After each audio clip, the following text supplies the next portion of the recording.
Feel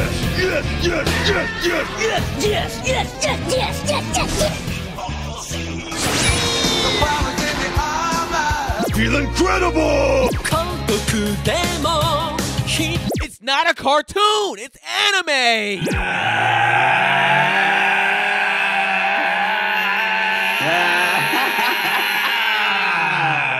That was weak. Yes.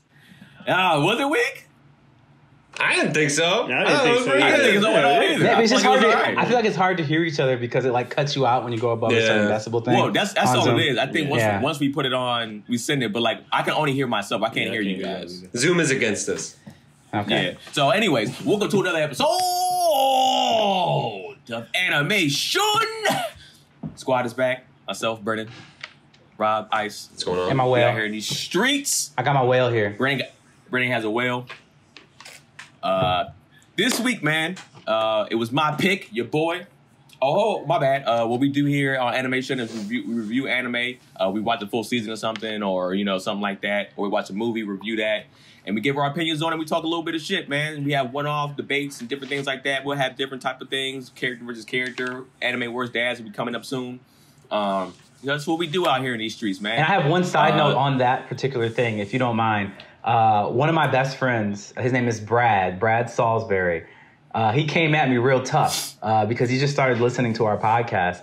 And the first episode he listened to was our review of the Broly movie. And he feels that we did it hella injustice considering that we did not recognize that the homages to the past Broly movies that happened in that movie and did not talk about them.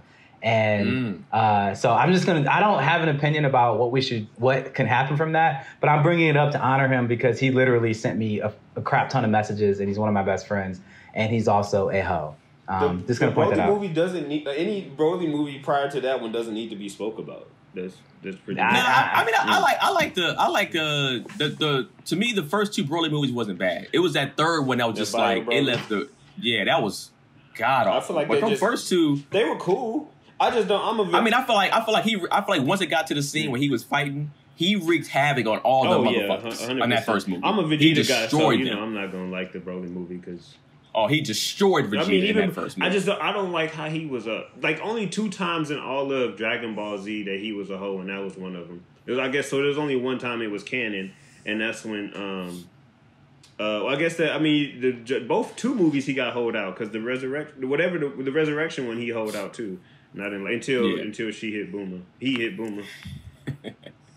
I want to know afterwards. We'll talk about it. And I want to see some of the things that he talked about that we might have missed in the sense of from the past that was. He said that there's parts of the movie that we just completely missed where they were actually paying homage to these past movies, and I'm just like. I think we did a great job reviewing that movie. I think we covered what really needed to be covered. I think we did too. I just think everybody's going to be a stickler for what they want in something. So there's going to be every anime that we reviewed. If somebody's a fan of that, they're going to be like, "Well, you didn't talk about the." Well, I say maybe at some point we'll bring them on and let them be a part of one of the episodes, and we can. Maybe I don't know. We already covered that movie twice, so probably no, not that movie. Not that movie. For something else.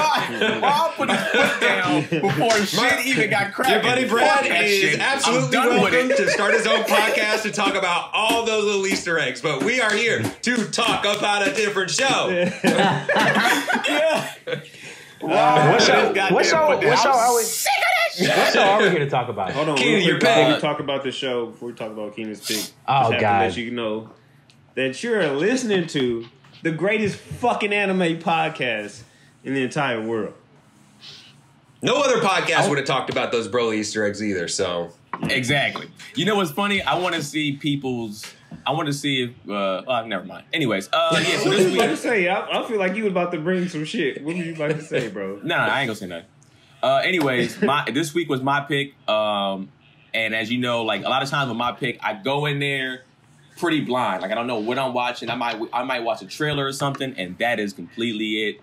I want to give a shout out to my homie Chaz. Chaz was like, "Yo, Blades of Immortal, dog, is fire." And I said, all right, man, I'll give it a look at for the trailer or whatever. I looked at the trailer. I was like, this is my next goddamn pick right here. And here we are, man. Blades of Immortal. I think it's a total of 24, 25 episodes. The 2019 version, because there's multiple versions of this show, I believe. I think there's a live action movie also. Trash. I haven't seen it yet. You want me to talk about it? Yeah, we're gonna go into that too. Go ahead before we start getting to the episodes. Yeah, I mean, so I did a little bit of research on this show. You're right. Everything you just said is 100% correct. This originally was a manga that had quite the run. It was a quite popular manga that went from 1993 to 2012. That was published in Monthly Afternoon. So, you know, they out here doing it. And in 2008, there was an anime adaptation that was done by the studio called D-Train. It had a short run. That was pretty, I don't know, actually. I don't know much about that one. That's not the one we're watching. Then they did another one, which is the one we are watching, which premiered on May 10th, 2019 on Amazon. And that's currently where we're watching it. It's not an Amazon link, y'all. It is actually Amazon Prime. It comes with your membership. You can watch it along on Amazon Prime hilariously. Now, I did a little bit of digging on this show to look at like the director and all this other kind of stuff. And what's interesting, the director of the newest one has a history that ties us, specifically us, because of what we the way that we actually are watching this together in a really, really weird way.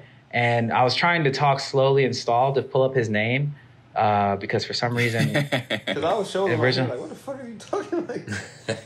Yeah, I was trying to slow down. Well, it's because I'm like on the hold on a second, bleed. Because I had the page pulled up, but my whole thing my whole internet was like, nah, bruh, you good.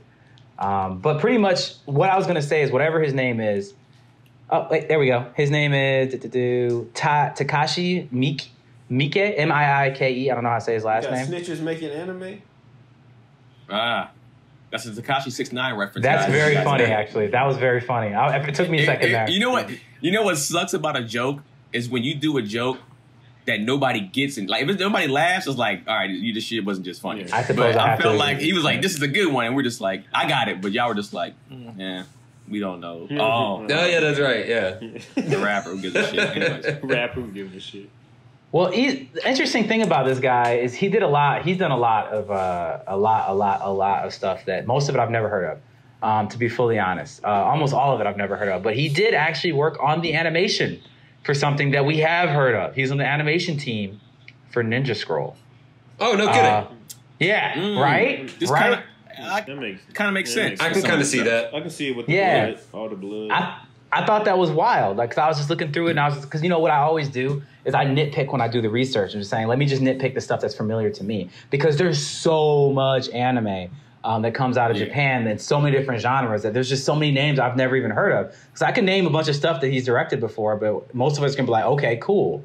You know, like never heard of it. Doing all that work, and then somebody like, oh, you did in Ninja Scrolls. It's like, fam, I literally been killing the game for the past 20 years, and y'all still talking about something I did in '93. Like, but Ninja Scrolls considered a classic though, so that's what people are gonna probably, for him at least, always probably reference first. Since it's considered like a staple. But just think about you as a comedian. If somebody was like, Keenan, like, shit, yo, say you had a dad, you know, the dad fighting joke that you have. It's like you did that in '93, and somebody's still coming to you like, bro, that dad joke that you did in '93. You'd be like, fam, bro, I had that was like 5 specials ago. Like, why are you still? Nah, I think you need to appreciate that somebody even knows you for anything. Yeah.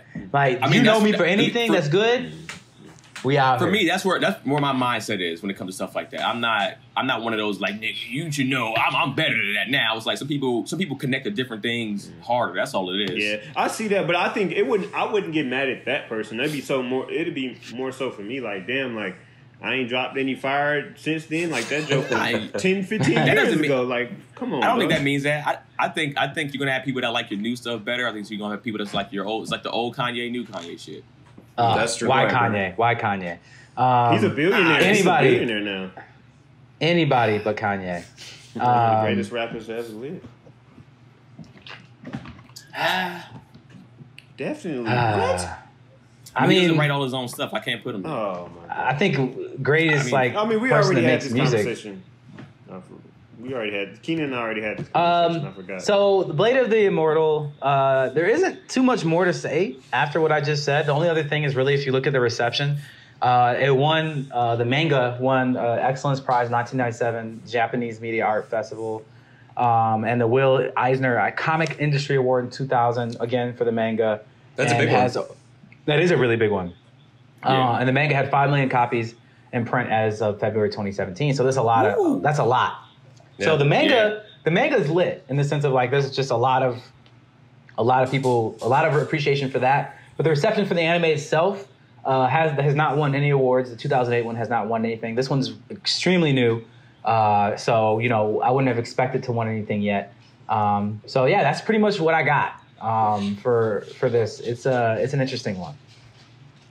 So yeah. Okay. Rob, you want to lead us off with this first episode? Man? Yeah. I'll take us through the motions. You guys can. I talked to Brennan a little bit on the low, so I'm interested to hear what y'all have to say. That's why. Sure. Especially with the first episode. Yeah. So this first episode starts off with a Tarantino style thing, which definitely this whole show kind of has like a Tarantino-esque vibe to it in a way. I would agree.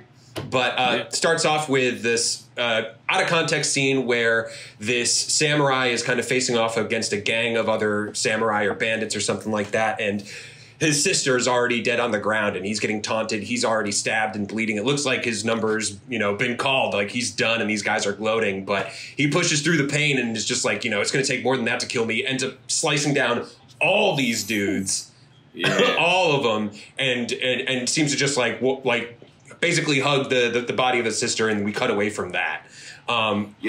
Just real quick, Brennan had hit me when this first started, and he was like, "Yo, man, this guy just murdered a bunch of people for no reason." I should not. All I'll say is, if you guys are going to watch this and you haven't watched it yet, obviously you probably should have if you're listening to this. All I'll say is, if you're going to watch the first episode of this, don't do it right before you go to bed. That's all I'm going to say.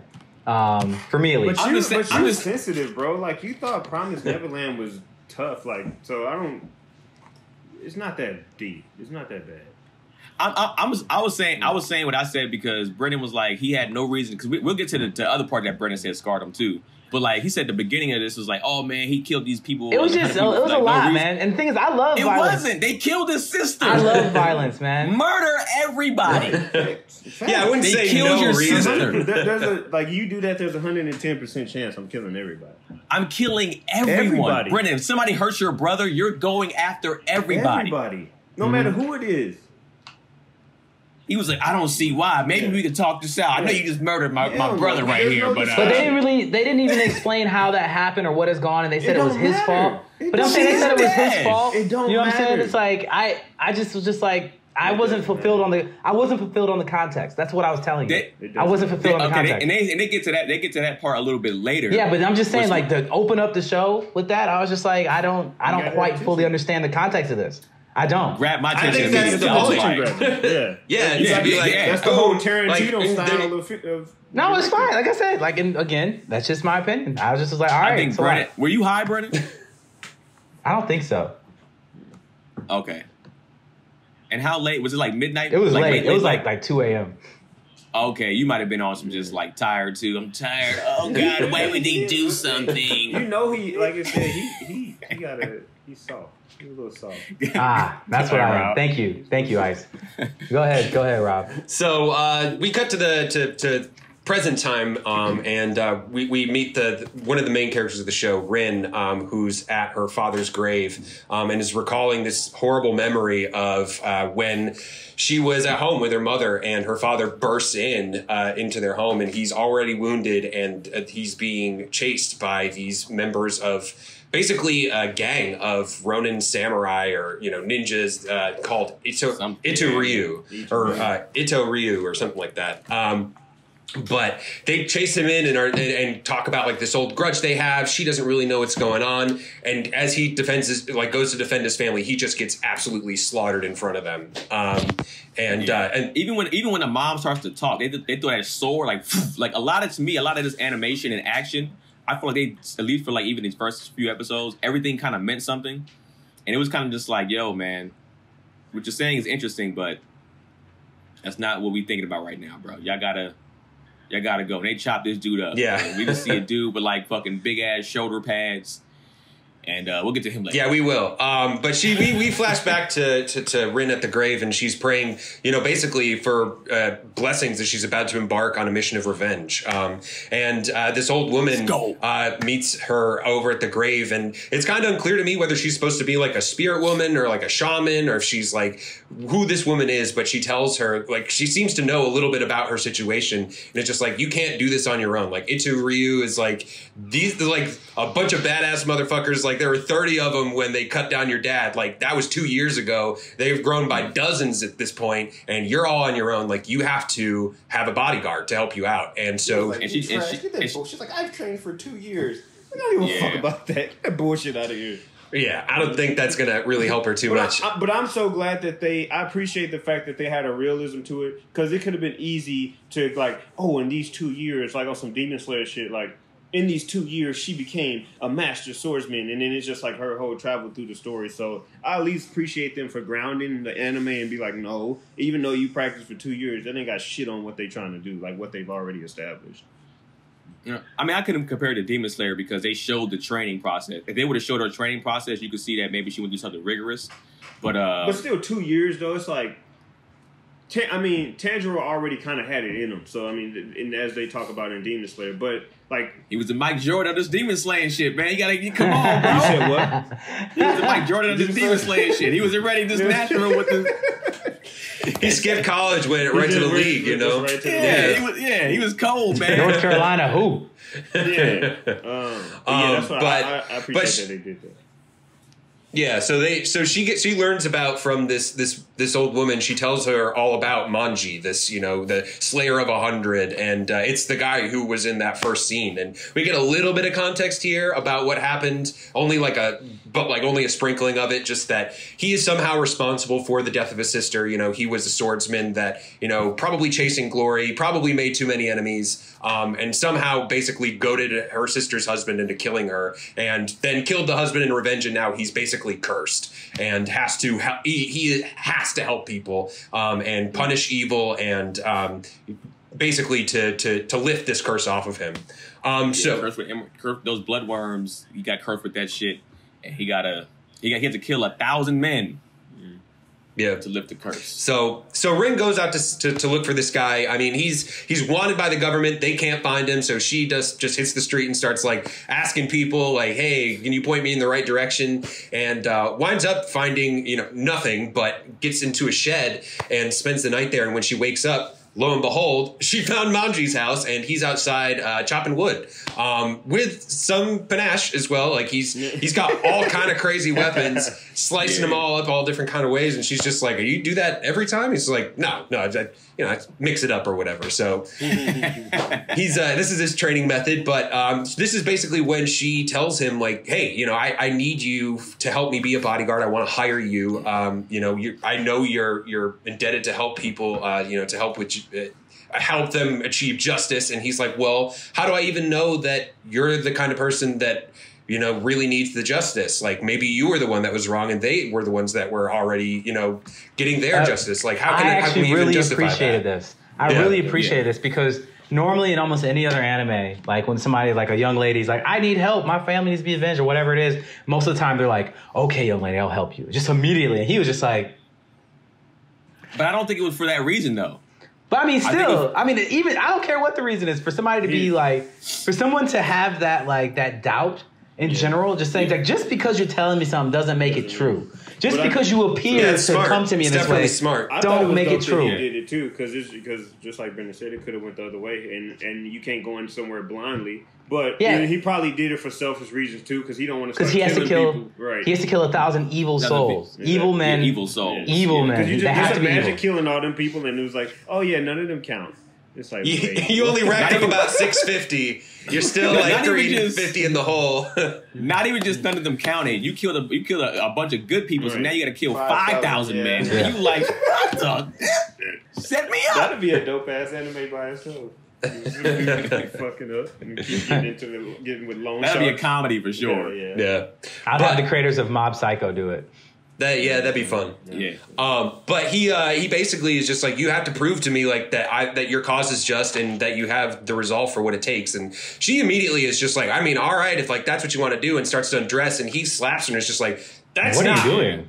That is not at all what I was asking for. And he even mentions that she reminds him of his sister, which is why, we could see he's already kind of, even though he's putting her at arm's length, he's already bonding with her a little bit. And that. So I know none of us has been to Japan, and I know we always talk about this, but like, is that time period in Japan, like, is it that entrenched with sex to where it's like, that's the first thing out the gate? Like, for a woman to offer, like, it's like, I think for this time period, like the red light district and prostitution was so out there in the open and so big, whereas now it's very hidden.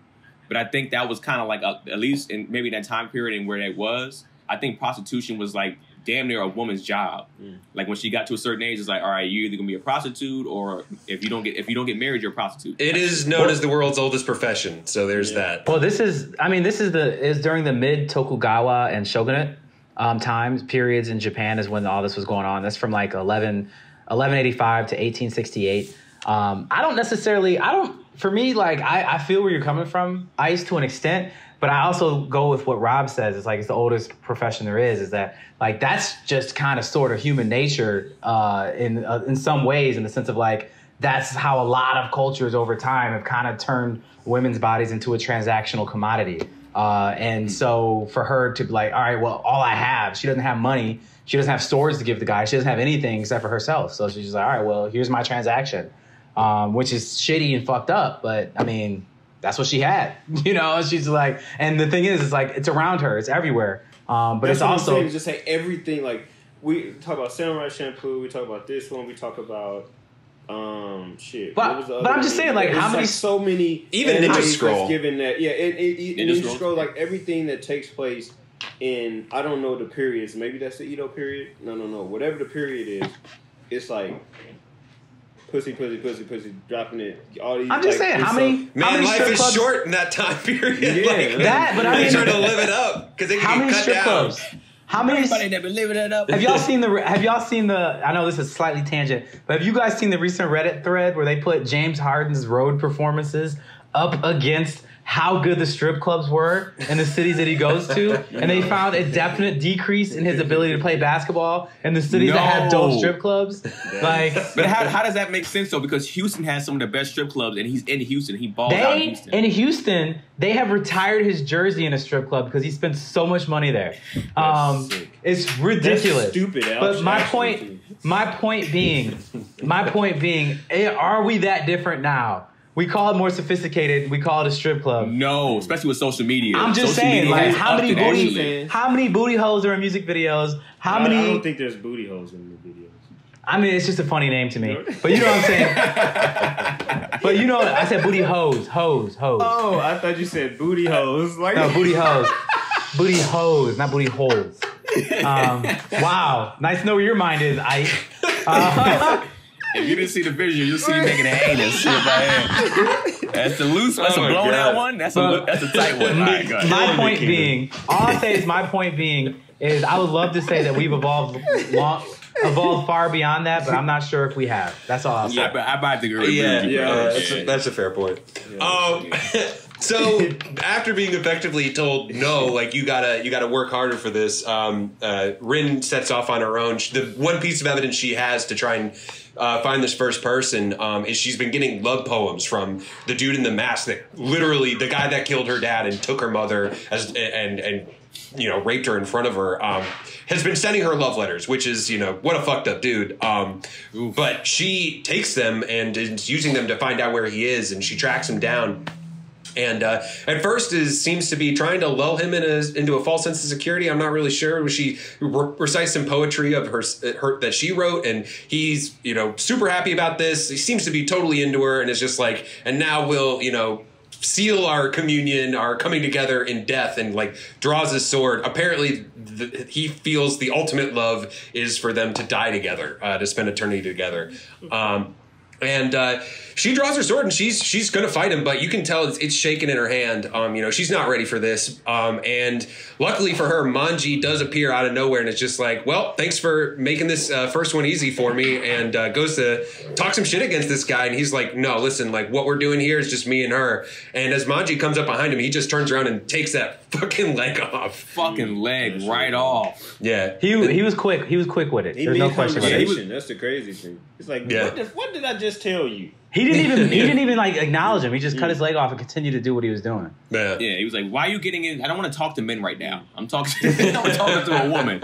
I was like, Jesus, this guy's ruthless. He is. So they start fighting a little bit, and it's obviously Rin's outmatched, but she manages to knock his mask off and also his shoulder pads, and we see just what a fucking monster this dude is. He's got two heads like sewed onto his body, and he explains to her that one of them is his first wife, and the other, after she died, she took his next wife, which was her mother, and so now this is how she finds out that her mother is now dead. That is Bam! What the fuck? So What in the entire fuck? No, bro? I mean, like, that tells you so many levels of, first of all, what happened, what her mother experienced before she died. Yes. Because a man with a woman's head on his shoulder made her his wife. And I don't know if you've ever read any like historical context about like how Genghis Khan made many women his wives. We ain't talking wedding ceremonies. Goodness. no, not a good time. So I don't know what he did. What did he do? It's fornication, my friend. Penetration, all of those things. Like he raped her is the point. He forced himself upon her. With a dead woman's head on the side. You got Too to much. dude with a dead head. Come on, man. that's no good. So Bro. obviously Rin is that whole thing was sick. Rin is obviously pretty upset by this, and This is the closest I've gotten to goblin rape since we watched that show. Dog, this was like, she wasn't just upset. She went through, like, I feel like 20 different emotions. Yeah. She was just like mortified, scared. That's my mom. Sad. It's a lot. I gotta kill this motherfucker. Like, it was so much shit she was going through. Yeah. What do you do in a situation? You see your loved one that you're about to marry on somebody's head. Can you attack that quickly? Are you kind of like, this mother? I think Like, how do you? I would attack to keep from losing my shit. Yeah, right. Or I would have to retreat, as Brennan would say, a tactical retreat. So I would have to, do that to get my mind right. Because if I don't think I don't think either of those things are viable options with this character, unfortunately, considering how quickly he cut off your bodyguard's leg, how quick he is in general. Yeah. So you're not going to really be able to get away, and you also can't fight him. I gotta do something. I gotta go out swinging. She negotiated. That's what she did, right, Rob? I mean, she did. It turns out that he's not really too much worried about getting away from this either. I mean, he pins her up against a tree and is just like, listen, if it's any comfort for you, my plan is to kill myself right after this. He's like, you can keep fighting me and maybe you'll live, but honestly, like maybe the best way to get revenge is just kill yourself now, because then I'll kill myself and then I'll have us stuffed and we can, just live in eternity together forever with your mom and this other lady. And This nigga's tripping, bro. and she grabs a knife because she is seriously considering it, and it's just like, I guess this is the one. This is my only chance. But Manji, being the immortal blade, is not done and comes in just in the nick of time before she does something she can't undo and stabs this dude right in the back and just fucking unzips him. And Woo! He sliced his own head, that dude's head, in like 4 pieces. And then chopped the mother and the wife head off at the same time, clean. yeah. So Cause I was like, he low-key kind of trash. Oh, when he got that quick slice at first. He's still. But we gonna trash. get to He's this. still trash. Yeah, he's still ain't pretty necessarily trash. the best. He's Honestly, pretty trash. immortality is on his side, Yeah. because if he wasn't, he would be dead a few times. He might be one of the most trash protagonists I've ever seen in my life. He is the ghettoest Wolverine I've ever seen. yes. Like, How would he be ghetto though? because he doesn't have the adamantium skeleton, he doesn't have retractable claws, and he don't have hands like Wolverine. That's how he's ghetto. Does that clarify? He's a lower He's budget. a low budget, Yeah. What would you call it? A light version of Bargain buy. Bargain bin. Bargain bin bin, Wolverine. Buy one, get one. He's a great value. There's our show. That's the title. That's right our show there, title. Bargain Bargain bin Wolverine. Right. Oh, welfare Wolverine? No. Bro, Well, you just keep. That's I'm going for alliteration. disrespectful. Yeah. So after the danger has been subsided, Manji starts, healing himself and explaining the bloodworms a little bit to Rin and just sort of how they work, how he's able to heal himself. As he's also saying this, he's just like, you can't, like, you almost got yourself killed trying to fight one of the underlings. Like, how are you ever gonna, get to the final boss who is way better than either of us at this point? But he realizes that she needs protection. She does need a bodyguard, so he decides to join her on the journey and help her get revenge. He apparently has decided that her cause is just enough after seeing what happened to her mom. I think she knows which side is the bad side at this point. Yeah, I guess. I guess. Because it's one thing to kill somebody, it's another to freaking have them stuffed and put on your damn head. Next to your head, your shoulder. Oh. Go I don't even think that's not even gangster. Like, that's not like, maybe walking around with somebody's heads, that's somewhat. No. But like having them dark attached to your head, like your shoulder, that is sick. That's dark. Man. That's like, the creator of this, I wonder did he see that like in an old book or something? Or was he just like, this would be funny? It's a fuck people. Funny? It's a fuck. I definitely think he thought it would just mess with people. It's a fuck Brennan up right here. I like this. Brennan's going to watch this right before bed. Right. But the next episode starts off with, we're in like an art studio. This painter is looking at some of his works of art when one of his daughters comes in and lets him know that he's got a guest. And it turns out it's Rin. And this is an old friend of her dad's, and she's explaining, what happened to her family. And he's shocked by this, kind of just like, oh, I never thought your dad had any bad blood with anybody, that somebody would kill him over some old grudge. But she says, like, he also told me that you used to be a spy for the shogunate, that you were really talented with a sword. And I've come here with my bodyguard to get revenge, and I want you to join us. But he is just like, that's not really my thing right now. I'm a multi hyphenate. I kind of paint, I dance, I sing, I do all this kind of stuff. I'm not really doing fuck all that, man. Yeah, he doesn't painting and dancing. Get your ass up out of here. You're a swordsman, bro. Apparently, he's put that life behind him, and Manji is just like, what a bunch of bullshit. Like, you think you're taking some moral high ground, like you're basically dooming your old friend's daughter to get killed by these guys. So if that's what you think is the right thing to do, then sure. And he walks off. And the dad's old friend is just like, well, I mean, I get why he's mad. I got some things to think about, but listen, you can stay here for the night.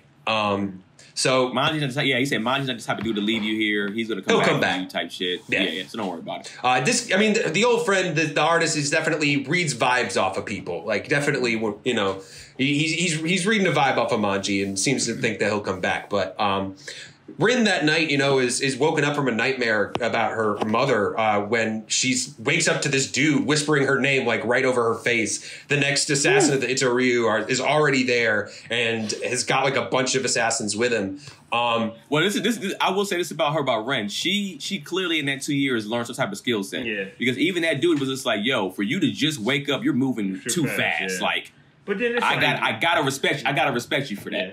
I don't even know why you just. I guess it's being sick, and he thought it was an easy kill, but it's like, just kill her, fam. Like, what are you doing?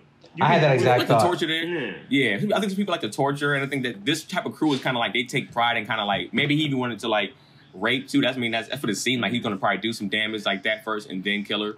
But in the middle of that, he gets fucking horse collared, pulled out of that fucking door by Manji. Like, get the bitch ass up out of here, bro.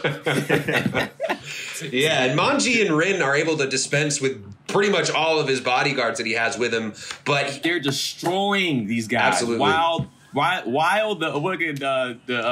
father's friend is just in there painting, like, damn, I'm just looking for a color red. Red's a color, but I just don't know. And then Manji cuts somebody's head off, and it's like the blood spills on there. That's the perfect red I'm talking about. Yeah, that's it. And in just that moment, the assassin comes in and ends up destroying the painting, which of course just totally throws him. He has the funniest reaction. He's like, bro. I'm about to say that shit made me laugh out loud because the way he screamed was like, after I sat here and debated what kind of reds I need, you gonna break my shit? Yeah, he put out a sword after that. Yeah, so he goes in and finds that Manji's actually in a lot of trouble. He tried to fight the assassin, but he's got a few tricks up his sleeve. Ends up like gets him like barbed to a tree, stabs him through, and he's about to take out Rin once again in trouble when the artist comes up behind, re-inspired to pick up the sword, and the guy is like, his voice changes as the fucking sword comes out his throat. Hey, shout out to that voice actor, bro. Yeah, good for him. He killed that, and he's yeah, and the artist just like with a flourish, just like turns around and takes his head off. And this was I thought was a really cool transition to like the piece of artwork that he was working on. It transitioned perfectly back when he splattered his blood. Perfectly back to the painting on the blood. It was so dope. Yeah, that was cool. And so as they're catching up afterwards, the artist is like, "Listen, I'm not going to join you on the journey. I'm not really ready for that kind of thing. Not ready for this level of commitment. But here's some money. This will at least keep you off the street. You can get some housing. You can get some food. This is kind of the best thing that I can give you right now." If in 30 Ryu for 20, was it 2 to 3 years? 30 Ryu can give you lodging and food. That's crazy. Yeah. But didn't make sense too though on the other end because that sword that she got that you about to talk about, what she wanted to buy was like 2 Ryus. So it was like, I don't know, it was weird. With a sword, I guess that sword was considered like they knew it was like a master type sword too. Yeah. So that's probably why the price was so high for it. But we'll get to go ahead, Rob. So so Rin does go to a blacksmith right after that to get Manji's weapons sharpened. And while she's there, she notices that sword and is talking to the blacksmith. And he's just like, "Oh, yeah, you've got a good eye." And she recognizes it because it's her dad's. And he said, like, "Oh, yeah, this sword, you got a good eye. It belongs to one of the members of Ryu." And as she hears that, of course, right behind her comes in the door another one of the members of the people she's trying to kill. I like this guy's character design. He looked dope. He remind me of what's his name from Kakashi? No. Well, I mean, I don't watch Naruto, but that's probably one too. But he just gave me a vibe of My Hero guy. Yeah. Oh, I could see that. The thing over his face. Yeah. But this guy's name is Taito, and I think we're going to probably be seeing a lot of him. He gets set up kind of in this episode, but as he's taking the sword, Rin follows him into the street and is just offers to buy it off of him. Just like, here's all the money. Like, she just plain offers him the 30 Ryu off the bat. And he's just like, I can't sell this sword, but I am looking for this girl from the Asano tribe, which is Rin. Like, if you can bring me information on her, like, maybe I'll give you the sword. So Rin, of course, then goes back to Manji, tells him all about what just happened. He's just like, well, then let's go get this dude. And she's just like, no, let's focus on getting the main guy, Anatsu. He's the guy that this is all about. Like you said last time, let's not worry about the underlings. Let's go after after the head of the snake. Which I respect, because most animes, I mean, even though they go into it, most characters like, nah, let's go on this other type of side journey. Yeah. She was like, let's just go to find the main character, the main villain, and kill that motherfucker and get it over with. Yeah. But that night, Manji does sneak out and meets up with Taito on the road, and basically asks him about the sword. And Taito immediately is like, knows what's up. He's just like, that was the girl. I can't believe I didn't put that together. She was asking about the sword. She said she knew about the girl. He's just like, all right, so like, we gonna do this then? Like, we gonna fight? Like, what's up? And they get to fighting immediately. And again, Manji kind of finds himself outmatched, getting cut up. Taito knows this land well because he grew up here. And as he's standing up in one of the trees, kind of taunting him, he tells him Manji the story of just like a friend of his that died in that woods because he had fallen into some quicksand after a flood. And it happened to be exactly where Manji is standing, which is right when Manji notices he's been sinking into the mud and cannot move. And so Taito jumps down on him, stabs him, and is just like, well, that's that. And as Manji goes underneath. It was funny, too, when I was watching, I'm like, bro, why are you telling this story in the middle of the fight? Like, this is stupid. And then he was like, oh, that's the mud you're in. And I was like, oh, shit. Like, okay, now I get why you told this. He was stalling. I get it. So, thinking the fight's over, he's walking out of there, and but he is the blade of the Immortal, so he's crawled his way back out of the mud and stabs Taito right in the stomach. And Taito at first is just like, I mean, well played. This is not going to kill me. I'm really surprised to see you right now. He gives him the sword, and he's just like, listen, all right, if we both survive this night, like, we're going to do this again. Like, basically a tip of the hat, and I'll see you next time. They respected each other because even Amanji, he said it in the beginning of the fight when he first got stabbed in the leg. He was just like, bro, I like you, man. Yeah. You just stabbed me in the leg. I fuck with you, bro. Yeah. And even Taito was just like, I don't think anybody has ever lasted like this long in a fight against me. Yeah. Yeah. So, I mean, there's Like, I have definitely a certain set of moves, and if you make it past this, then you're a real one. Yeah.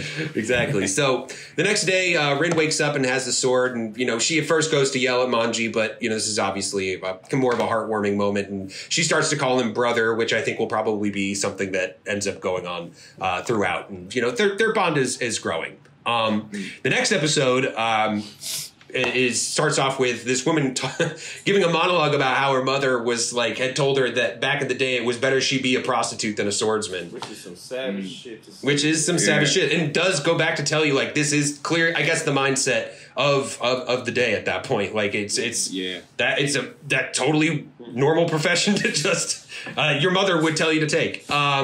So she is a geisha and traveling around with an instrument. We see her talking to some kids. Kind of have a sweet moment where she gives this little girl with asthma this little toy. I didn't I was a little surprised. I didn't know if asthma was diagnosable in the Edo period. But maybe that's a thing. But this woman, this traveling assassin / musician is Maki, and she does track down Manji and Rin in the city and basically propositions Manji, who was just like, yeah, sure, like I got some time, I got some money, like I'm a little bored, let's go see what's up. But he is already reading her vibes a little bit. He knows what's going on, and as he's starting to feel her up, he realizes daylight, hey, you got a sword just like tucked into your dress, and calls her on it, and she's just like, I just need it for protection. He's just like, yeah, right, what's up? And so she explains that she was sent after them to kill him, and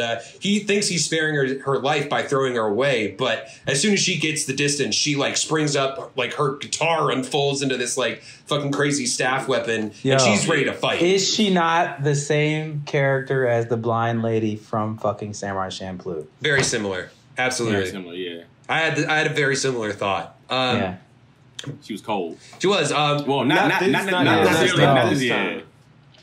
Yeah, because this is the first time we really see Manji win a fight, out and out, no problem. And he's just basically 1 and 2 right now. He's 1 and 2. Yeah. And he's just like, hey, listen, if this is how you're going to fight, maybe you should just be a prostitute and lets her live and fucking walks off. It's like, goddamn. So disrespectful, bro. And she, that obviously cut her deeper than any sword could have, because she's talking to her master, Anatsu, the big bad guy, and he's just like, listen, I didn't buy your freedom so you could just be a prostitute. You're supposed to be a swordsman. Go out there and go do your thing. So she's I think what I did skip over, she at that night had gone to perform with her guitar, and she meets a guy there that's tries to proposition her. He recognized her from another city where they had slept together. Turns out when she was a child, so fuck that guy. But she gets bailed out by one of the other geishas who's kind of like, hey, listen, I've been in your situation, listen, I get it. We got to keep an eye out for each other. Yeah. So that night is when Anatsu tells her that, hey, you gotta get back out there. If you want to be a prostitute, then be a prostitute, but that's not why I bought your freedom. So she just resolves to go find Manji and Rin, and while she's out, walking around on the streets, that dude shows back up and it's just like, actually, I was sent here by your old boss who says business has been down since you left, so I'm here to come get you back, and let's go. So she then slices off her hair and is just like, well, I'm not going. He's pissed because that lowers her value. We've noted in some other things, cutting your hair is a big deal. I think that's a big thing in any type of anime for a woman, because there's very defining moments, even in something like a Naruto, where cutting your hair is that next step that you're taking for no, I'm not a pretty girly girl no more. I'm about that action. I want that shit. Is it considered you're a boy if you cut your hair, because it's your hair is now the length of a man's or something? I can. So people might figure. Yeah. I'm not sure. Don't people that are in the culture don't try to kill me and be like, you stupid ignorant fool. That's not what it means. That's what kind of. It implies, really, because it's if you're saying I can't make that much money off of you, then it's then obviously they want some type of thing that characterizes somebody as a girl more than long hair is a really great way to do that, because they call dudes with long hair, they call them girly too. So I mean, yeah, short haircuts apparently not in Japan at that time. But the three guys charge her, and she makes very quick work. Like, she's resolved. Like, she's about this sword fighting life at this point, and just cuts them all down like instantaneously. So I the was next, kind of disappointed in how they animated this stuff. what about it? It was just regular. It was just like shoot, and then. I wasn't mad because their death was not pointless, but kind of pointless. They wasn't important enough to like spend the budget on. Like, I'm not going to. If it was like we got to spend 10 grand on this next fighting scene, it's going to be the fighting scene right after this one. Yeah, they can get just like a little. I think it's just a couple of times they did it, and I was just like. Yeah, but the next morning she does find Manji and Rin on the street. Rin's already pissed at him for having supposedly spent money on a prostitute already, and she's just like, fucking at 8:30 in the morning, you're going to do this again. And he's just, I mean, obviously he knows what's up, so he's just like, he doesn't want to get her involved because he thinks that will get in his way, like that she's too weak and will end up being more of a liability than a help. So he sends her off, in the ruse of that he's about to sleep with this prostitute again. She gets all mad and is just like, all right, fine, well, I'm going to go buy a bunch of desserts then. She takes off. But as she's kind of talking to the restaurant owner, and he's trying to be like, hey, like, let's go upstairs to my place, she's just like shoving ice cream down her face. And as she's coming to this realization of just like, hey, it is really early in the morning, like maybe this isn't all it's supposed to be, and maybe I should go help him out. But Manji and Maki are it's time to go down. Like, she takes off the hood, reveals a new haircut, new me type thing, and it's time to fight. And it's I mean, pretty close. So at first, like, I mean, she's clearly at another level, and he's already like, all right, damn, like, you are taking this seriously. Like, you got a different look in your eye. She even stabs him a few times, and and at one point, he's just like, he hides in a building to try to get the drop on her, and like jumps out, like, and she's fucking gone. Only to be hiding above him, and comes down and like chops off an arm and a leg and runs him through. And he's just like, still, that's not enough to kill me. Like, you're going to have to take off my head. And she starts at that point, like, kind of wax poetic about, like, I killed 3 other men last night and didn't feel anything. Like, she doesn't seem to, even though she's got that different look in her eyes, she's not sure whether or not, like, she really believes in the Ichiryu message of, like, killing and trying to compete and be better and better with your swords. It's not really speaking to her. So she's wondering if she should even go through with it. And he's telling her, like, stabbed to the wall, right? Yeah, at that point he's trapped. Like, she's got the drop on him, and he's like, cut off my head and end this. Right. And they basically decide to reset and get back to the beginning and just go down for one last like clash to see who wins. And he said I don't have my arm, so I'm 70% lighter. And then he was all like, he said I have 70% of my weapons, and I don't have an arm, so I'm gonna be lighter this time. Yeah. Like, all right, bro. Yeah. Go ahead. Oh, I was just gonna say, yeah. He basically is just like, listen, maybe you're better than me right now, but let's both go all out right now, leave no regrets, and we'll know who's the better fighter here. One last strike. Yeah, so they line up classic samurai, showdown style, and they do the run, kind of like miss each other and then both bounce back, which is kind of cool. But at the end, Maki cut him down. He is fucking split, like, all up the middle. I love how, like, when it was like over in that scene, like she's kind of like on her knees, kind of like looking up, and you just see blood spraying from him. Yeah, like it's just kind of like she did it, but it's kind of like, was this even worth it type shit. That's how I felt. 1 and 3. Yeah, 1 and 3. this dude is trash. Yo, he's taking L's. He is taking a lot of L's. He's definitely a goblin slayer. I just did a little bit of research into the hair prominence in Japanese culture and anime. And actually, it originally started off as a male trait for samurai, because the samurai would use the top knot, as you guys know, like what you guys see with sumo wrestlers and all that, as a symbol of status. But the reason wasn't because it was the hair, is because they would affix the helmet to that top knot. So for you to be able to fight in battles and things like that and have your helmet, you need to have the hair. And having that helmet and fighting those battles got you a stipend from your lord. So pretty much having that hair means you are of status, of high society, are making good money, and have a sustainable income as a samurai. It's your paycheck. Okay. So you cut it in a So you cut that, and it symbolizes a change in status or a change in your life. And then after that, there was like a long period in Japanese culture where like long dark hair was fetishized in Japan. And so that's just like what women would do, is just have long dark hair. And in modern day Japan, it's the same kind of thing where it's just like, that's just something that's really liked. But a lot of women, what they do is they have long dark hair. And then typically what happens is after they have babies, they cut their hair shorter simply because it's more practical, but it also symbolizes, once again, a change in lifestyle, an altering of lifestyle.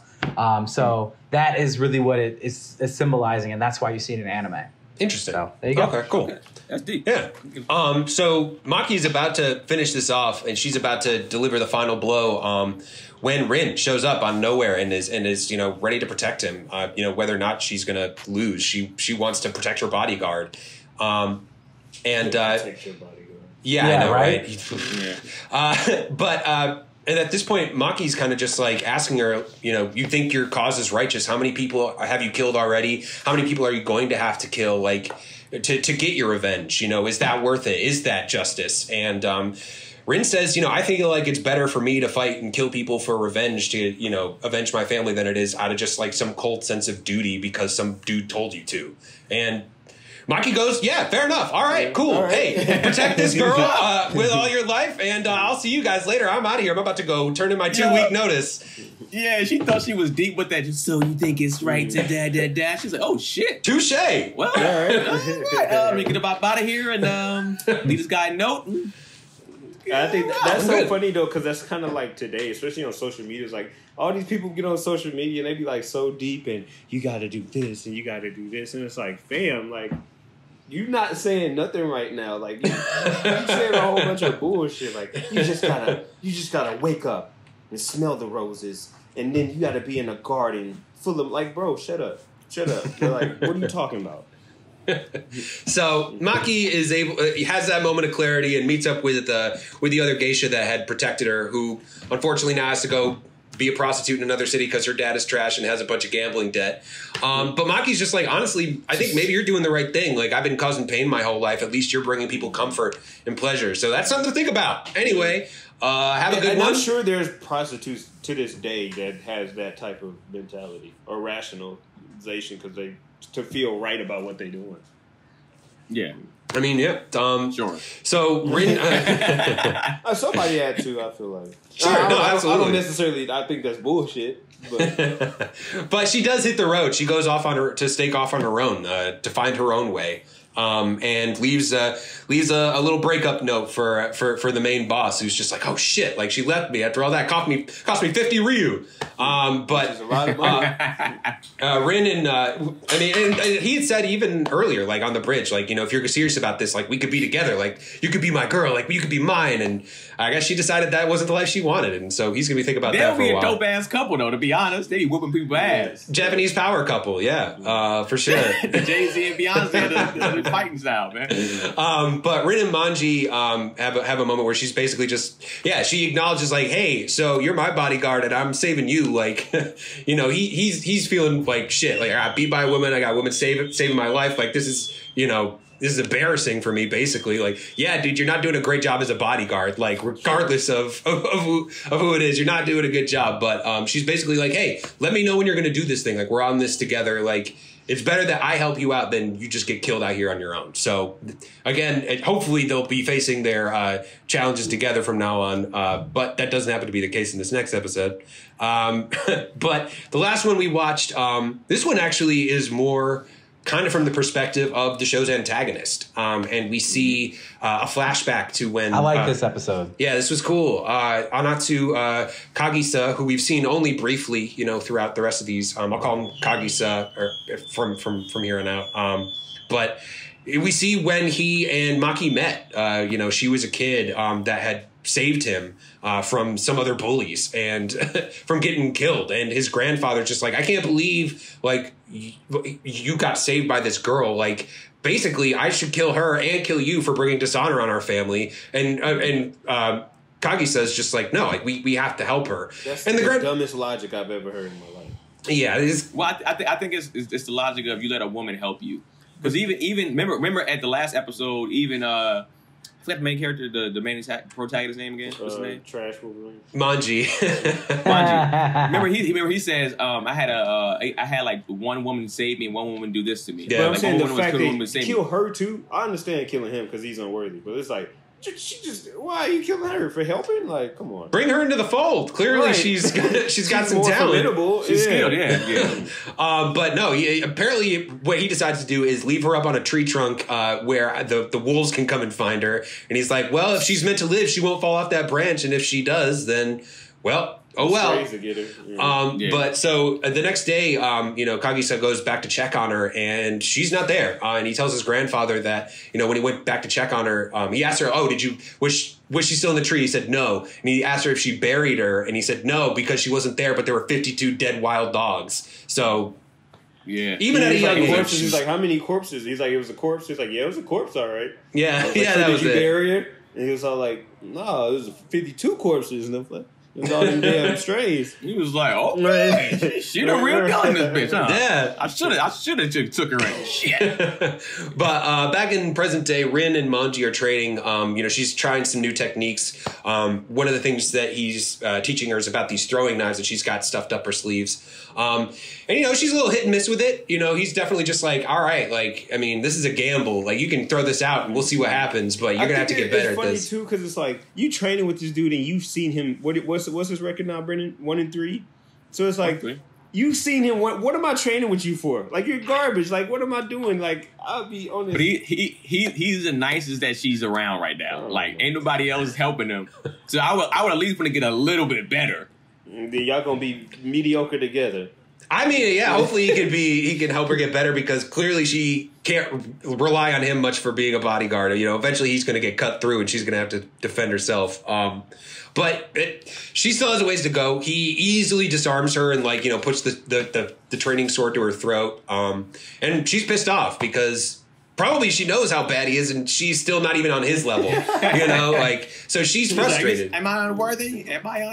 Yeah. So she, while he's sleeping after they have some lunch, she sneaks off into the woods, blow off some steam, gets a little bath, and she hears somebody off in the distance, and she follows the noise to find this guy like cutting the leaves as they fall off the trees, and she's kind of just like, yeah, like that's the dude I want to be like. And then as he turns around, she realizes it's Kagisa, the guy that she's out here trying to kill, the guy that she's sworn vengeance against.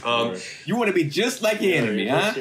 Because they started off the episode with him too, because they were saying like, "Oh, this is taboo. This is terrible. Like, you shouldn't use this way of fighting." And then he's like cutting the leaf with this kind of big, weird looking axe type thing. Yeah. Falling leaves. Yeah. Yeah, he was a beast too. He's a beast with that. Yeah, he was. Yeah. And he notices somebody's there, and he's just like, "Hey, whoever's out there, like, let's get a little match in. I want to see your skill." And she responds with the sneak attack. Just throws the knives, and one gets him in the shoulder, which is annoying because it's like if you know you're trash and you know that this is your sneak attack, you at least need to make them poisonous. Like, hey, I know, like, because I'm like, make it poisonous so you can, but like. Yeah, even the girl in the last episode. I mean, Manji noticed she had poison on like her sword, so like that people got that. He's trying to kill a bear or something. And I was with Ice. Like, to be honest with you, when she first started using those darts, I was just like, she needs to immediately add poison to these. 100%. Because even if she misses one or two, you got him. If one gets on him, you got exactly. him. But this dude was cold with it. He's a beast with the axe. He put down the axe first and went to go grab a sword, and then that's when they go at it, which is mad heavy because. Yeah, they get into it. She tries to he's just like, yo, what's the problem here? What's going on? Yeah, and then he's like, you sit there. That was a good little shot, man. What the fuck is this, man? Yeah. And then she tries to pick up the axe. And she's like, yeah, she's shit, like, why would you? Yeah, right. Thor's hammering this bitch. What's happening here? Like, why would you? I'm not worthy. I got you. And you left your sword on the ground. He's like, okay, yeah, right. Nah, I'm not worthy. You just see her arms shaking and shit. He was carrying that thing around with ease with one hand, just flipping it up and down. Yes, he's not a big dude either. Right. No, but while she's struggling to pick up the axe, he pins her, to the shed that's behind her with the sword, and he threw her because she ran away. Oh, that's right. Oh, he fucking threw the axe. Axe is right in the back. I was like, oh shit, she might be paralyzed. Yeah, that's what I was like. But that's when I knew he was a beast too, and he knows how to control the way that act because he threw it one to not on the sharp edge to hit her because he didn't want to kill her on purpose. Yeah. He hit her with the backside. But what I loved about this too, I thought the voice acting was dope again too. It showed like the wind being knocked out of her and her struggling to grasp for air. Yeah. I just thought that was like a good looking animated shot, and even with the voice acting, that's how it is when you making it fall on your sound back real. or you hit your back too. It's like Yeah, he was like, she was stunned by it. He picks this her is up, puts her all. against This the is tree. no sub for this one, right? No, No I mean dub, dub. you mean? Excuse me. There's no dub for this one. There's a dub for the original 2008 one, but not this one. Okay. But yeah, he pins her against the wall with his sword and kind of just like, oh, so like, who are you, by the way? And, you know, they get a little information download. He figures out that she's the Asano girl, you know, why she's out there is for revenge. But to be honest, she knows that he killed her family, but she doesn't even really know why he did this in the first place. And she's just like, you know, why would you even do that? And he explains that it is an old blood feud that, you know, runs back to their grandfathers, that, you know, her grandfather and his grandfather trained together, and her grandfather was chosen to inherit the school and train the next generation, and his grandfather was denied and exiled because of his different style that you mentioned, Ice, that, you know, it was a dishonorable way of fighting. And so he started. And he said he wasn't as skilled either. He wasn't. No, her grandfather wasn't. Even though his style was, you know, not conventional, it was Kagisa's grandfather who had the better skills. He was the better fighter. So it brought shame on them. And so he's just like, I wield this sword. I killed your family basically to put my grandfather at rest, like revenge for what clearly should have been my grandfather's school. Right, but clearly. He explains that, you know, because he got exiled, he started the Ito-Ryu style. It's funny too because he was like, "Yo, actually, when I think about it, your daddy was trash too." I was like, yeah, and he tells her like he basically got lazy, he got complacent. You know, and he kind of explains a little bit of his pathos of just like, if you're a swordsman, you have to dedicate your life to always getting better and beating other swordsmen. Like that's the rule of our school. Like it's all about just getting better and making sure you can beat your opponent one-on-one. You can have any style you want. It doesn't have to be like by any sort of like standard set of rules. Our only rule is that every fight is one-on-one. Exactly. Other than that, do your thing.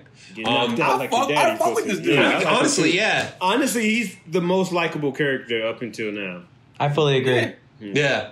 And she's just wondering like, why won't you kill me then? And he's like, well, honestly, I kind of like the cut of your jib. Like you're closer to like with that fighting style you used, the way you're going after this revenge, you're kind of like one of us. And like leaves her with that as he lets her live, and she's just like, but you're not one of us. She's like, get that bullshit out of there. But what the frustration though, I love this. I love like the little details and stuff in this anime so far. But like she's sitting there, she's like right in front of me, and she's like kind of like, why are you upset? She's like, I'm right in front of you, and I can't kill you. I can't even do shit to you. Yeah. You outclass me. She's kind of like, well, you know, you'll get better. Yeah, but even so, possibly you'll get better. But he even says it's still going to be one of my followers that kills you and the other guy. Like it's not. Which at but this maybe point we'll meet again. is very true because he's not putting up any type of fight. No. But the episode ends with another flashback. You know, back in the day when Kagisa was a kid.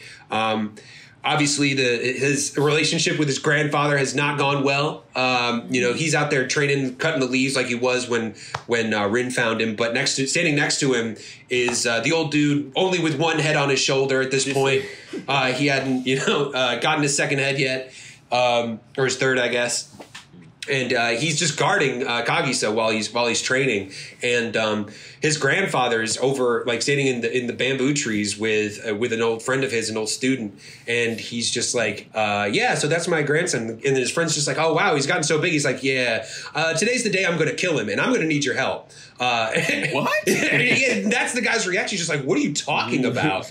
And he's just like, my 10-year-old grandson is planning to take away control of this dojo. Like that dude over there standing next to him used to be my disciple. Now he's following him. And if I try to kill him, he's going to get in the way. I'm going to need help. You know, he's clearly spiraling and paranoid at this point. And while this is all going on, he even lets slip that he killed Kagisa's father for wanting to go back and apologize to the Asano group and want to get good with them. And his buddy's just like, so like, wait a second, your son didn't get sick, you fucking killed him? Right.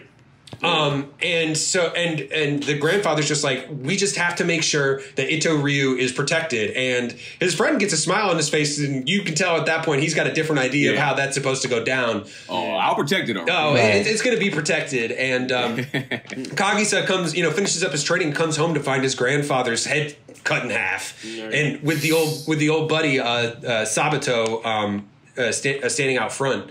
And he's just like, hey, listen, man, your grandfather wanted to protect Ito Ryu, and I think the best way to do that is to move forward with you, because this guy, he lost the way. Yeah. Like, because you think about it, like, if their only rule is like one-on-one fights, and this guy he's thinking about breaking the only rule just to kill his grandson, because that's how scared he is of him. And so he's just like, clearly the old dude lost it. So if we're going to move forward with this style, it's got to be you if you're up for the task. And Kagisa is. He calls out... He calls out the dude with the mask and the multiple heads, and kind of tells him, like, I'm going to start my own style, lays out the rules, I just want to attract as many people as possible, just bring them in, like, start a gang of killers that nobody will want to fuck with, basically. Right. And he tells him, I mean, you're going to attract a lot of bad guys, but as long as you think you can rule that, like, let's go. And that's our introduction to Ito Ryu, and I'm sure we're going to meet a lot more dangerous people along the way. My favorite part of that scene actually was when the 10-year-old kid acknowledges the swordsman. He's like, you have one arm and you killed my grandfather. He's like, that tells me a lot, because my grandfather, he knows his grandfather's a really good swordsman. He's like, my grandfather's a really good swordsman, and you beat him with one arm. And you're uninjured. You're obviously dedicated your entire life to that sword. Chances are you could kill all of us. Yeah. He's like, you are probably the strongest person standing here. It's at like this the moment. Whis of the situation. It's like, didn't he say something too, like if you wield a sword with one arm or one hand, that means you're like a samurai, like you're considered a samurai or something like that? No, I think they equated being a samurai to dedicating your life to the sword and putting that above everything else. So he's saying, I acknowledge you as samurai, pretty much, that you obviously have done that for how easily you killed my grandfather with one arm. So clearly this guy fits the mold of what they want to move forward with. People who dedicate their life to the blade over all other things. Yeah. That's like their one thing their school's about. And that's our villainous group that Rin and Manji are up against. Yep. Okay, so, we got to do the first 4 episodes. Brennan, you were a little quiet during this, man. So I'm going to get your opinion first. You want my opinion first? Yeah, you're a little quiet, bro. I have mixed feelings about this show. Because some things are done really, really well. I think the animation's good. I think the sound design's really good. I think the voice acting is good. I have a problem with the direction and the flow of the show. I think that there's a lot of interruptions in the flow. I think they don't really make you fall in like or love with the protagonist. I don't really give a fuck about the protagonist. I don't care about him. Like the main guy and his worms of healing, like the bargain bin, Wolverine. Yeah, the blood worms. Like I just don't care about him. I don't care about his story. I don't care about the girl's story, because it's already a story that's over for the most part, even though they just added some to it. Like, oh, well, your dad died because of this or that. I'm still just like, I'm not in on this. The only thing that's really bought me in on this entire show thus far was the very last cutscene in episode 4 that we just talked about. Everything else, I was just watching it as I guess I'm watching this. And it's like, okay, that was a cool moment. But in general, I'm just watching this.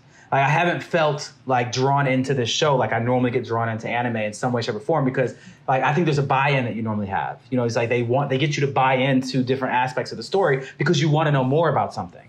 And that didn't happen until episode 4 for me. And the only person that I want to buy in is the main antagonist, which on the juxtaposition side of it, normally my favorite thing about shows are the antagonists. So this guy seems dope, and I'm excited to learn more about him. But I'm not excited that most of the show is going to be from the perspective of the protagonist, who I find both of them to be very boring. It takes way too many L's, and it just, the flow of the show doesn't really, it just goes, it feels like it moves quick, then it slows down. Moves quick, then it slows down. Now let's do some cutscenes. And it's just it feels like it's kind of sporadically sort of put together, especially the first couple episodes, to where it was just for me, it was a little bit hard to follow, but I still understood it. I just didn't give a fuck. I was just I don't care. And so for me, the vast majority of what we watch, I didn't enjoy. I was just all right, it's okay. It's well done shit. It's kind of how I felt while I was watching it. So I'm like, does that mean that it's good? Or does that mean that they had everything they needed to, but just fumbled the writing? You know what I'm saying? Or something along those lines. That's kind of I still haven't figured out exactly what my biggest beef is, but that's as far as I've gotten. So for me, that gives it a 4,700. because I want it to be better. I want it to be better. But I just don't care. Are you like, I think serious? quality wise is good, but I just don't care. Bro, so if I don't care, 4,700. I'm sorry. Do I want to repeat myself? Like, that's what I said. That's like the lowest score you've given almost anything. Honestly. No, it's not. I've given 2 shows much lower scores than that. What shows? We gave Gangsta, and Goblin Slayer. I don't think you gave Goblin Slayer.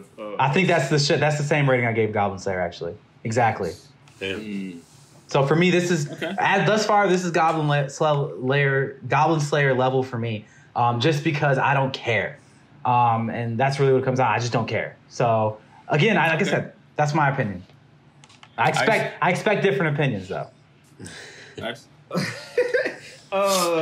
Yeah, I think I don't care about the characters. I don't give a. I think I've never seen a character take L's like this. Like, I'm trying to rack my brain, and I always talk about like somebody like Shinji being a bitch, and or how Deku in the first 2 seasons cries a lot, but. And then, like, we make fun of Zenitsu and Shinji. Wait, hun. You should give reference to that. Shinji's from Evan Longoria. Evan Longoria. I don't even know how to say it. Evan Longoria. Evangelion. I've never been able to say that. Watching Desperate Housewives. But yeah, he's from Evangelion. And then Deku from My Hero, and they give Deku a lot of shit because the first 2 seasons it is a cry-a-thon, and he almost broke the show. But it's a difference between being a bitch and just taking L's. Like, this man is just taking L's, like L after L after, like, he's 1 in 3 running, like, I don't. And then the girl, she's taking L's, and it's like, I don't care about either one of y'all. And it's just like, how can you get behind a protagonist that takes so many L's in a short amount of time? Like, this is 4 episodes deep, and he's already been sawed a good couple times. So it's like, and on top of that, from a writing perspective, it's like, or am I going to get, however many, 26 episodes? Am I going to get 26 episodes of him 24. getting fucked up? 24 episodes, okay. 24 episodes of him getting sliced up, put back together, win the fight. Sliced up, put back together, win the fight. Like, that's been, kind of recycled through 4 episodes. And if it's like 20 more episodes of that, it's like, damn, bro. But like Brennan said as well, I like the antagonist, the most out of anybody. He has the best, story. The best backstory. Yeah, and it's like, I actually care about this, but I don't care enough to want to watch what's next. It's just like, I wouldn't, like, if this fell off and I didn't watch it, it's like, oh yeah, Blaze of Immortal, I remember that. I was supposed to finish watching that. Like, I can see this easily going into one of those categories just based off the 4 episodes. So overall, I'll give it like a 5,500. Wow. Yeah, I definitely agree with some of the things you guys have said. I'm not super interested in Manji. I don't think I'm, just because it's a tough challenge. Like, his power requires them every episode. You have to show him getting his ass kicked. Like, otherwise, why make him an immortal character that can get his ass kicked? So that's kind of him getting cut up. Is just kind of going to be part of it. I think you're absolutely right. It's probably going to be a lot of him taking a lot of beatings and then coming back from that. And so that's tough. I definitely found myself watching this thinking like, man, like, if he wasn't immortal, he wouldn't have won any of these fights. Like, he's just basically sloppy. He doesn't have to be careful because of his ability. That being said, I'm finding myself becoming more interested in Rin's story. I'm not totally disinterested by her, because at least she's got a mission. She's about it. She's like singular in her view. And because I think one of the reasons I'm starting to get interested in her story is because I actually agree with you guys that I think the antagonist so far is the most interesting character, and she's well on her way to becoming a character like him. And I think that's going to be kind of her journey, is how does she get revenge without turning into the person that she's trying to kill, and becoming that monster. So that could be an interesting thing. So that's kind of what's keeping me interested right now. I think they definitely had moments in here that were interesting. Just, individual episodes. I thought the episode she was definitely kind of a ripoff of the blind musician from Samurai Champloo, but I liked that episode. I liked the episodes 3 and 4 a lot. So I'm cautiously optimistic, but I would probably put my rating. I'm going to go with a 5,800. A little bit higher than Ice, but it's still got some work to do. I think too the part of it is like she accomplished damn near her goals in the first 4 episodes. She found her mom, didn't find her the right way, but she found her mom, and then she found the dude who killed her dad. So it's like, true. Where are we going from here? Well, she's got to kill him. One of the reasons I said it reminded me a lot of Tarantino, and she reminds me a lot of Uma Thurman's character in Kill Bill. So that's why I'm kind of like, all right, cool. She's got like her death list 50 or whatever the fuck, and she's going to go through and like, it's going to be kind of like a Demon Slayer, where the interesting part of the show, I think, is going to be finding out all the different styles of the different badasses she has to go up against, you know? And that's the thing, too. Somebody in the chat made a good point. I don't know who it was, but when they were talking about Demon Slayer, they was like, I didn't like Demon Slayer because it's the monster of the week. And I'm like, damn, that's actually a pretty good point. It's like, it is kind of like a monster of the week type of thing, and you can only do that for so long. And that's why, like, kind of why I didn't like the first season so much. But that is a good that's going to be like the manga, too, though, if that's the case. I mean, but no, when they go into the manga, it's a little bit different. Yeah, we won't get too deep into that. No, I'll say one last point is I also have a problem with whatever her name is that she is just way too ready to die. Like, she has offered up her life and her body and everything in pretty much every single scene. Yeah, it's like every single time any kind of adversity hits her, she's like, take everything I have. It's like, that is her all defense. Like, well, wait, you're the very first person I'm up against. You promise you're gonna kill yourself if I kill myself, right? Yeah. No problem. Say no more. I'm in it. You know what I'm saying? I'm just like, what? He's not even. She also didn't. To be fair, she didn't really have a lot of options in that point. She's like throat slammed up against a tree with the dude that's got like. Not even just throat slammed up. He mankind her, hit it with Socko, and put it dead in her fucking Which throat. Was super it was like, sexual. They thought it was slick, but that was sexual, bro. Yeah, definitely. I say is that she has been so ready to die since episode 1. She been on her Biggie shit. Yeah, she's just like, well, if I'm gonna die, like I'm gonna take at least one of you with me, and I'm just like, all right, well. No, I mean, commitment to a cause. Commitment to a cause. Because even the Magic guy, when he came back, he was like, "Fam, you know he wasn't gonna kill himself. Like, you're stupid." Like, yeah. Go ahead, Keenan. Well, it's funny. Some of the stuff that you guys are saying is what I actually like about it. That y'all hate the fact that he's taking L's. I'm finally happy that we're not getting a character that wins all the time. Yeah, I can see that too. It's like you say, that's checking boxes. We literally check anime boxes by doing that. Okay. So now you have a guy that, to me, has to show that he clearly knows, oh, these niggas is real. Like, they real out here in these streets. I got to get better, too. So I see him dedicating or having to be like, I got to get better. I can't just, like, commit to immortality, because if they chop off my head, it could be a wrap, too. You smell your underarms burning? So that, to me, I was just like, I'm all in to see the journey of that. Now, I will agree with y'all. Like, I'm not super, like, into him like that. Like, to me, I didn't find him boring. To me, I was actually like, I liked him a little bit because defend your pick. Defend your pick. No. I'm saying, for me, really the voice, because the voice actor kind of sounded like the dude that played Overhaul a little bit. But then I looked it up; it wasn't him. Okay. When he would kind of yell, I was like, oh, he got to sound like Overhaul. So I was kind of like, I kept trying to, for like 2 episodes, I was trying to like, is that him? The girl, I like what Brendan said, her ready to die. When you lost everything, what else are you going to do? You're going to be ready to die. She has a goal that she like throws away every chance she gets. Like the goal is to kill this main guy. All right, well, no, not you. All right, fine. But I think she understands that she's outmatched at times, and she's like, well, if I can get somebody, I'm good to go. But she's not getting anybody in any of those situations. I mean, technically, as a group, they've got somebody so far, and that's all that matters. Is like, all right, cool. But the situation where she gave herself up, she wouldn't have got anybody out of that. If she would have went through with it, nobody would have taken an L on their side. Right. And it end that quick. And I understand. I think she knows those consequences. I think she understood that going into this journey. I'm just saying, like, and then she laid over his body before he got killed by the girl. She would have killed the shit out of her. You know what I'm saying? Like, that's another time of suicide for no reason. Just like, let the dude die. Like, you know what I'm saying? Like, he's obviously not a good bodyguard anyway. You know? And that's true. And like I said, I just made the point where I was watching the whole thing too. I was like, she should have been put poison on these darts.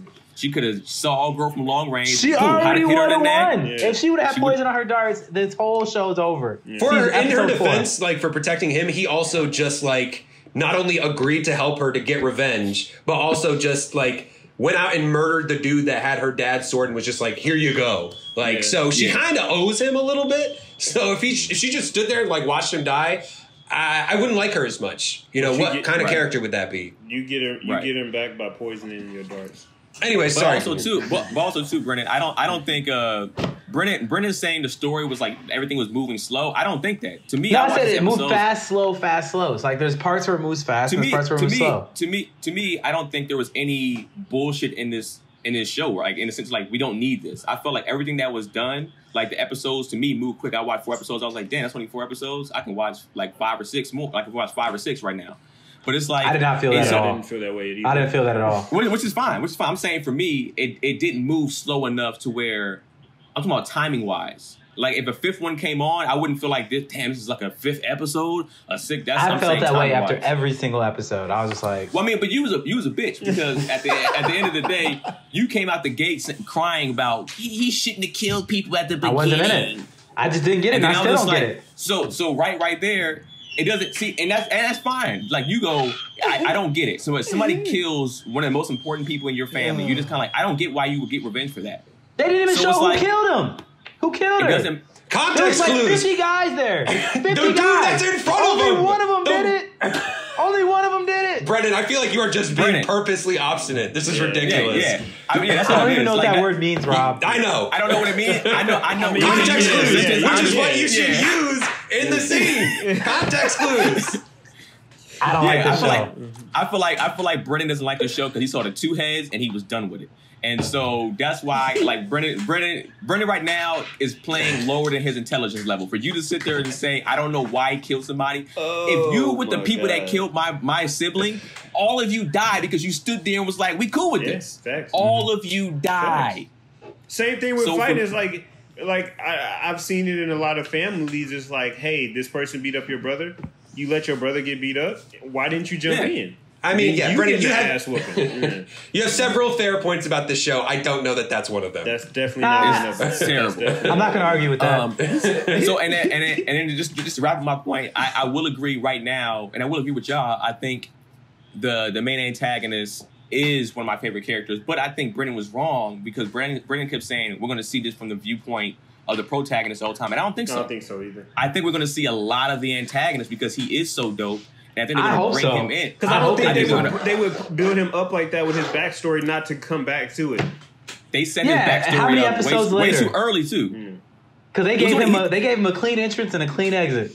Like, you know what I'm saying? It's just like, yo, okay, we're going to see him again episode 11. It's like, oh, great. I don't think so. He's got to go chase after his girl that left him. Yeah. Now I'll be like, oh, fuck, this show ruined. But for me, like, I'm going, like, Brennan gave it super low. Honestly, I went to 7,000. What? Because. Whoa! Yeah, I went to 7,000. Oh, because y'all, so. I know I've asked this. I literally gave up my points. My point was everything that y'all were saying, I don't agree with. I don't think that somebody should be not always taking L's. I think, but there's a difference between not taking L's. Like people like Deku, he's taking L's. Naruto's taking L's. Goku's died several times, even though he's many times. He's died several times, even though he's the hero outside of the Cell Saga, and he kind of really is the hero in the Cell Saga. But I'll leave that alone. But like, it's so many characters. Gon, Killer, like they've taken L's. Gon got his ass whooped, and he's still like people take L's. It's just that in the fashion in a 4 episode run, you're not even over 500.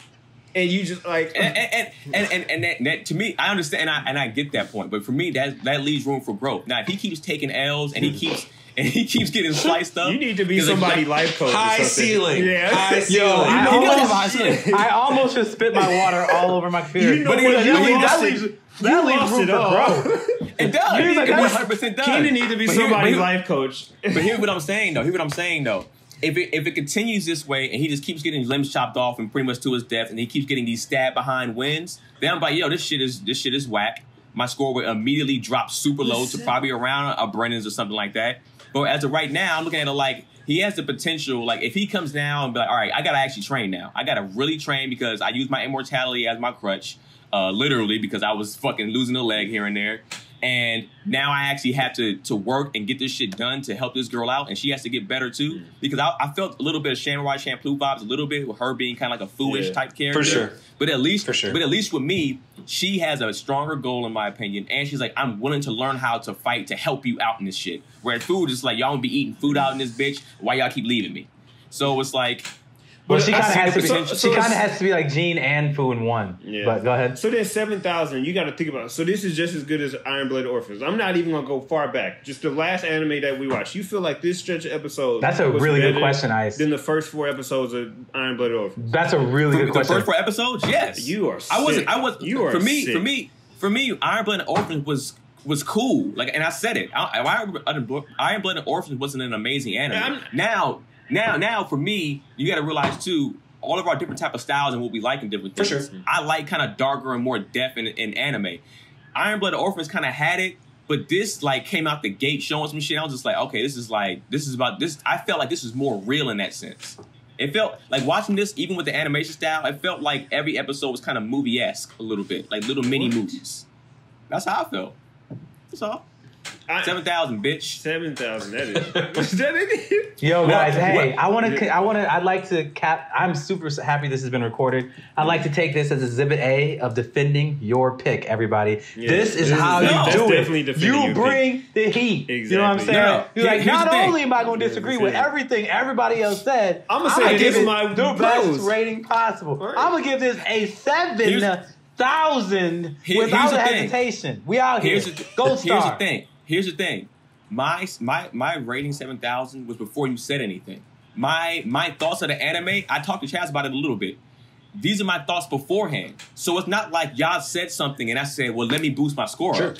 I said what I said before I knew all I knew was Brennan watched 1 episode. Everything I just said, and you're doing a great job. You shouldn't. And I'm not disagreeing with what you're saying from what you feel about the show. But also, too, I knew you was a bitch-ass motherfucker once you came out the gate and said how you were pretty much crying and couldn't sleep. And I was like, that 3-headed thing was wild. But the depths of crying and couldn't sleep. People, I don't remember saying that I cried or I couldn't sleep. I just said I just wouldn't recommend it before going to bed. That's literally what I said. You said you had nightmares. At least I called you soft. He just called you a bitch. You had nightmares. I appreciate the personal attacks. I have not done that to either of you. It's not personal. How is that not a personal attack? Because you know what he means. That is a both of you. Definitely. Brennan, you are soft. Brennan, you are a bitch. But how are those not personal attacks? Because we're not going to... Those are literally the definition of a personal attack. See, first of all, Brennan, I'm not going to let you be a white woman and play victim. Yeah. What are you talking about? Because this is what you're doing right now, Brennan. No, I'm not saying from like, the first day... Brennan, stop. Brennan, I got you. Brennan, from the first day I met you, we weren't even that cool yet. I don't even know where to accept that from people. You call me a bitch-ass motherfucker. The first day. So don't sit there and complain. You probably deserved it if I said it. It took him a minute to call me a bitch, but still. Not saying that he was scared to or anything like that, but it took him a minute. But he eventually got to it. So all I'm saying is like, we're talking about our opinions about things. I gave my opinion about the show. You gave your opinion about me. That's all I'm saying. But we do say that in a sense of like, because anybody else outside of us say that we're throwing hands. I'm just throwing observations. But that's all I'm throwing. But he's observations about the show. He's basing your points. He's basing his pearls. He's just like, you called me a what? Personal attack. He's basing his points off of you, though. Like, he's saying, like, you feel this way, you have this point because you're soft. Like, you're softer than us when we can sit through this. We didn't have nightmares. This is why you're perceiving this that way. I haven't cried as many times over anime as you have. Probably not, yeah. So I feel shit. That's where, and I'm able to be empathetic at times, but I feel like I'm not saying you're wrong. You know what I'm saying? There you go. You do, and it's fine. You do what you do is best. All right. You think that's the way to analyze this? You know what I'm saying? I could. Well, the thing is, I say Ice is dumb a lot, so I guess that's a personal attack. I said the same thing to you. Clearly not. I guess that's a personal attack. So I'm giving y'all credence to your arguments. That's what I'm saying right now. I'm giving you credence to your arguments. is that I do it too. I already know that. I already know you're playing a victim because you've done this to everybody else besides Rob here. So you being me and Rob. Me and Rob do not always see eye to eye. No, he blew me up last week for not taking people's recommendations. That's all I do on this show is watch people's recommendations for anime. Rob, have you watched Dev yet? No. Exactly. But I'm closer to it. I'm trying to finish it. No, I am going to watch it. I'm going to watch it. Wait, Rob, did you read the book that Brennan gave you yet? Yeah, I read it. Yeah. You read the whole thing? He can do physical stuff. Give him a book, he'll read it. Don't give him a recommendation of a show. I mean, if anybody gives me something they personally made, I will always check that shit out. But if it's like somebody else's stuff, like I will probably maybe get to it. I don't know. Yeah, he does. He has read like 2 of my scripts and came back with notes, like page full of notes, like so. Yeah. Okay. But I'm optimistic. I think these next 4 episodes for me will actually start to determine where my score is going to go at this point. If we all don't, what I really want to happen, just so you know, since Chaz, who I do know as well, is the one who recommended this, if we all hate this show, I would love to bring him on here so we could just roast his ass. Just going to throw it out there. That would be fun. Well, I also know Chaz sometimes can be somewhat. Chaz's taste can be somewhat either he likes like super silly stuff or he likes super headhunter stuff, which meaning he just likes death, and he might not. Even though he's a dope writer, sometimes when he watches things, he'd be like, I don't care for story, everybody dies, so I'm cool with this. So that's what I'm saying. I am nervous. That's why I said these next 4 episodes are going to probably start to determine where my score actually is going to go for the rest of the series. Coming out the game with a 7. I think that's what I meant to say earlier. A 7,000 to me is considered. That's 80%. If you give an anime a 7,000, that's a damn good anime. That's a really good anime. Yeah. For the first 4 episodes, yeah. This is the first 4 though, so the anime's not done yet. But I'm just saying, that's a really good. That's a really good start. And I'm cool with that. But you got to think about scale. That's the other thing I bring in too. Is like, what other stuff have we given 7,000? And it's like on the first 4, it doesn't compare to any of that. I've given a few things 7,000. I've given a few Iron Blood Orphans 7,000. Right. I might have gave it overall 7,000. You gave Demon Slayer 7,000. And that's not necessarily the. There's no way to compare. This isn't on the level. I didn't give Mob a 7,000. I gave Mob close to like. I gave Mob I think in the 8,000. Right, but that's still in the same ballpark. Like it's not in the same ballpark. If you give something a 7,000 to 8,000, they're pretty like. They're obviously the 8,000. I gave Mob like almost like an 8.5 or something like that. So now it's an 8.5. But it's like I said, I'm just saying what I eventually gave it overall. Scale though, like I think that's wicked. That's because you're going off your context of an anime. I'm going off. I don't mine. Even have the low. So you can't compare without giving to how I view anime. I don't even have the lowest score out of us. So it's not even. No. It's not saying that. I'm saying in the sense of our scales of how we view things. So I know the type of animes that I like. This fits in the brand of animes that I like. Like if you gave me an anime that was super kiddie the whole time, even if y'all be like, I love it, it's like an 8,000. I'm probably gonna give it like a 5 or a 4 because I'm just like, I'm not into super kiddie anime like that. I'm just not into that. It's not gonna pique my interest. I love the high def scenes, and that's what it's giving. But Baki was the same thing, and we all hated that too. No, I didn't hate Baki. You didn't. You wasn't giving it a 7,000. I don't know if we even rated. We wasn't rated by then, but the general consensus at that time was nowhere near 7,000. And it was very no. I mean, I would disagree with you on that. For me, I can't say what everybody else would say, but for me, I would have gave Baki. I can't say overall, but it's probably some stretch of those episodes I would have gave in the 7,000s. No way. With what's his name? Himmelshoon to do with the big ass tattoo. I don't know more. That was dope. That fight was dope. Them first 4 were actually I like Baki a lot, and then it kind of tailed off a little bit, but. The fights in Baki were amazing. The show was just trash. The show was trash. Right. And then season 2 was supposedly more. It was even worse. Don't even want to talk about that. I'm so mad I wasted my time on that. So, anyways, let us know what y'all think in the comment section about Blades of Immortal. Blades of the Immortal. If you're watching it, the 2019 version, because we're not watching the earlier version. If y'all watched the movie too, let us know how that was. I don't know if anybody. You said you watched it, Ice, or because you said it was trash at the beginning. What? The Blades of the Immortal live action movie. Oh, no, I was just saying it was trash because it was live action. I didn't actually watch it. I was just chalking it up to hey guys, here's Keenan's ratings. He gave the first 4 episodes Vinland Saga 7200. He gave the first episodes of Tokyo Ghoul 5000. He gave the first 4 episodes of Cowboy Bebop 7200. He gave the first 4 episodes of Demon Slayer 8000. He gave the Kuroko no Basketball. He gave it 4500. Rightfully so. Could have been lower. And that's all I got for now. I texted. Let's take that Vinland Saga. This is on the same level of the first 4 episodes of Vinland Saga, Keenan. I had that exact thought as I was reading it, just for the record. Come on. I mean, like I said for me, and I might have rated Vinland Saga's first 4 low, but to me, no, that score was fine. It's this score now. No, I mean, your ratings for Vinland Saga were pretty low across the board. It went 72, 74, 65, 79. 79 is not low. Not low. No, but the 65 is kind of... And 79 was my overall, right? Man, I don't know. Vinland did dip there in the middle a couple times, to be fair. Yeah, it did. Yeah. And then it dips. It's going to dip this first season, too. It's going to be fucking horrible. Also, not for nothing, I'm the reading Blades of the manga. Immortal live-action movie, I know we don't really fuck around with Rotten Tomatoes too much, but 86% critic score, 68% audience score. So not terrible. The show is very grounded, so I can see it transitioning a little bit better than most anime in the live action because a lot of it is. There's not a lot of like I think CGI that you might have to necessarily do. The shoulder head, man. Yeah. But I'm saying, if you look at my scores are not like.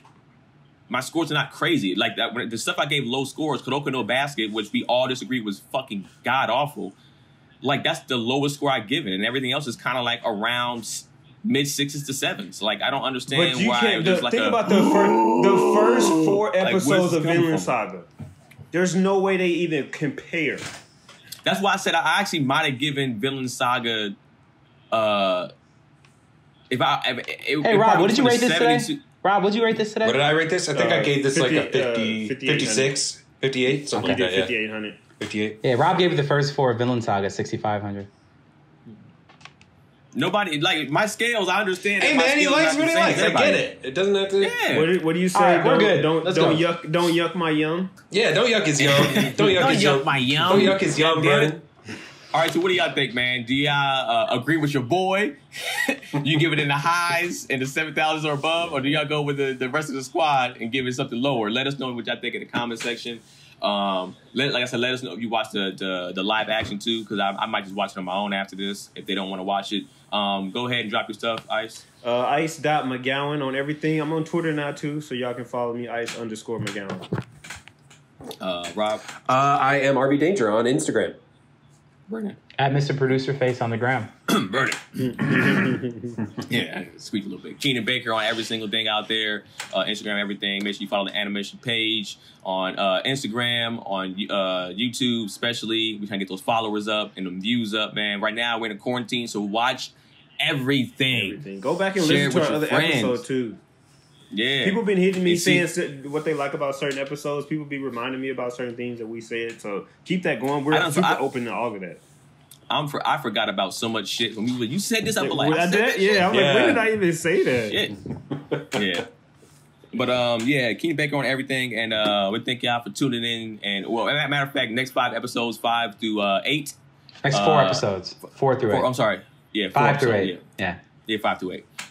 Make sure y'all watch those with us, and thank y'all for tuning in to another episode of Animeshun. We out. Peace.